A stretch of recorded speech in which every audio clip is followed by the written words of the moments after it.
Dieu a placé pour toi. La deuxième catégorie encore de ce que je suis en train de dire ce soir, de la manière dont ces portes spirituelles s'ouvrent. Les esprits de non-achèvement utilisent aussi des lois familiales. Dis avec moi les lois familiales. Le temps me manquerait pour que je te lise l'histoire sur Jacob et Rachel. Écoute-moi très bien. Jacob fuit. Jacob va dans une contrée. Jacob voit une femme. Il se décide de pouvoir travailler pour avoir la femme. Ce soir, j'aimerais me tenir ici comme l'avocat de Rachel. On parle généralement de cette histoire et on ne peint l'histoire et toute l'histoire est concentrée sur Jacob. Mais généralement, on ne parle pas de la douleur de Rachel.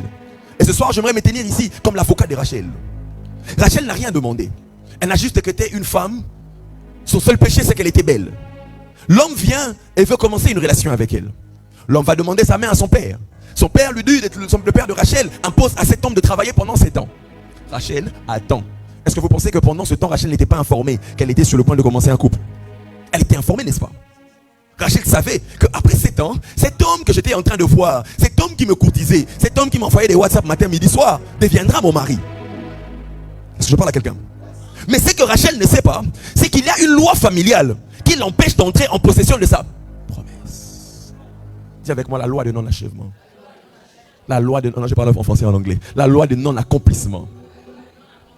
Rachel attend. Regarde ce qui se passe. Rachel attend que son mariage arrive. Je suis même sûr et certain que dans la semaine, Rachel était en train de se préparer. Je suis même sûr et certain que Rachel attendait à ce que quelque chose se passe. Mais une nuit où Rachel est supposée aller entrer dans son mariage, la loi familiale s'élève pour lui dire: Rachel, toi ce n'est pas toi qui entreras dans le mariage, c'est quelqu'un d'autre qui ira à ta place. On prendra ta grande sœur parce que les lois de cette famille obligent à ce que les gens puissent vivre comme ça. Pourquoi on ne parle jamais de la déception que Rachel pouvait avoir? Tu fais beaucoup d'efforts, tu travailles, tu fais des efforts comme tu dois les faire. Tu vas à l'université, tu vas chercher le travail. Mais à peine tu vas envoyer ton CV, à peine cette compagnie veut t'engager, il y a une loi familiale pour qu'ils s'élèvent pour dire: ceux-là ne sont pas destinés à travailler, ils doivent continuer à vivre dans la pauvreté. L'une des choses qui amplifie les esprits de non-accomplissement, ce sont les lois familiales. Sur quelle loi familiale tu te retrouves ce soir? Quelle est la loi familiale qui conditionne la vie dans ta famille? Quand tu es pauvre, tout va bien. À peine tu trouves un peu d'argent, les lois familiales s'élèvent et t'obligent à tout perdre. Pourquoi? Parce que tu ne réalises pas que dans cette famille, il y a une loi qui conditionne tout le monde à vivre dans la pauvreté. Personne ne doit exceller, personne ne doit monter, parce qu'il y a eu quelqu'un quelque part qui avait livré les richesses de la famille. Quelles sont les lois qui conditionnent la vie dans ta famille? Je peux encore parler de Rachel. Rachel attend son mariage. Rachel a travaillé. Rachel s'est préparée. Mais en fin de compte, Rachel ne moissonne rien. Ça me fait penser à ce qui s'est passé avec les enfants d'Israël. Ils étaient en train de s'aimer, ils étaient en train de souffrir. Quand on entre dans le concept d'agriculture, vous comprenez avec moi que le travail des champs est un travail qui oblige l'effort. Ça veut dire que des hommes ont travaillé, ça veut dire que des hommes ont transpiré, ils ont s'aimé, ils attendent la moisson. Mais au moment de la moisson, la loi, les Madianites viennent et ramassent tout. Il y a des gens qui m'entendent ce soir, ils n'auront peut-être pas le courage de le dire, mais c'est ça l'histoire de leur vie. Ils n'auront peut-être pas des gens à qui raconter ça. Vous regardez quelqu'un, j'ai appris à ne plus juger les gens.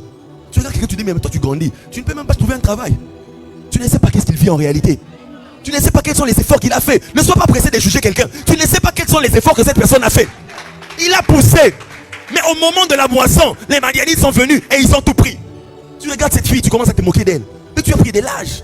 Tu ne te maries pas. Tu regardes cette femme qui n'aimait pas au monde. Tu sais combien de fausses couches elle a faites. Tu sais combien de choses qui sont arrivées dans sa vie. Il y a des lois familiales. Rachel brise la loi après 14 ans. Après 14 ans. Un mariage qui devait avoir lieu. Prophète, c'est grave. Dans le temps dans lequel il vivait, la dot avait l'équivalent d'une année de travail. Mais pour Rachel, elle devait attendre 14 années de travail de son homme. Il y a de ces personnes, pour les petits résultats que d'autres arrivent à avoir si facilement, toi tu dois passer par beaucoup de souffrances, à être épuisé, au point où même quand la bénédiction vient, tu n'as même plus la force de te réjouir de cette bénédiction-là. Il y a des choses que Dieu doit faire dans ta vie aujourd'hui. Dis-moi sincèrement, ça sert à quoi que Dieu te donne une Range Rover quand tu as 70 ans? Dis-moi sincèrement, ça sert à quoi que Dieu te donne une Range Rover quand tu as 70 ans? Que Dieu te donne un grand château quand tu as 85 ans? Si tu n'es pas prudent, il y a des prophéties qui vont s'accomplir parce que Dieu avait dit, mais qui seront retardés par le monde des ténèbres. Si tu n'es pas spirituel, il y a des prophéties qui vont finir à s'accomplir parce que Dieu avait parlé, mais qui vont être retardées dans le temps par le monde des ténèbres. Il y a des choses que tu dois avoir aujourd'hui. Ton miracle, tu dois l'avoir aujourd'hui. Je disais, ton miracle, tu dois l'avoir aujourd'hui. Écoute-moi. Rachel, malgré ses complications, Rachel entre dans les mariages. Écoute-moi. Ta joie ne sera jamais parfaite aussi longtemps que de lois familiales demeureront sur ton atmosphère. Ta joie ne sera jamais parfaite. Rachel entre dans ce mariage. Elle enfante le premier enfant. Mais au moment d'enfanter le deuxième enfant, quelque chose de tragique arrive. Rachel meurt. C'est que Rachel n'a pas compris. C'est qu'elle est sous l'emprise d'une loi familiale qui l'avait sacrifiée elle. Qui l'avait consacrée elle. Rachel est la fille de qui? Rachel est la fille d'un maître spirituel qui s'appelle Laban.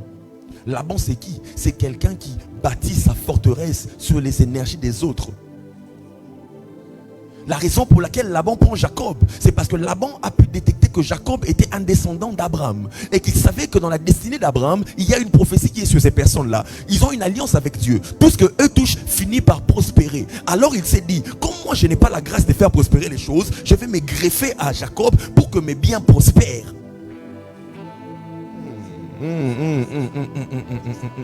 Qu'est-ce qui ne dit pas qu'avant que Jacob ne soit, qu'est-ce qui ne dit pas qu'avant que Jacob n'entre dans cette famille-là, celle qui permettait à ce business d'avancer, c'était Rachel.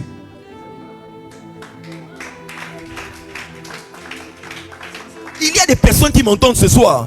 Tu ne réalises pas pourquoi toi tu es pauvre. Tu es pauvre en fait parce que ta richesse est un gain pour quelqu'un d'autre dans le monde spirituel.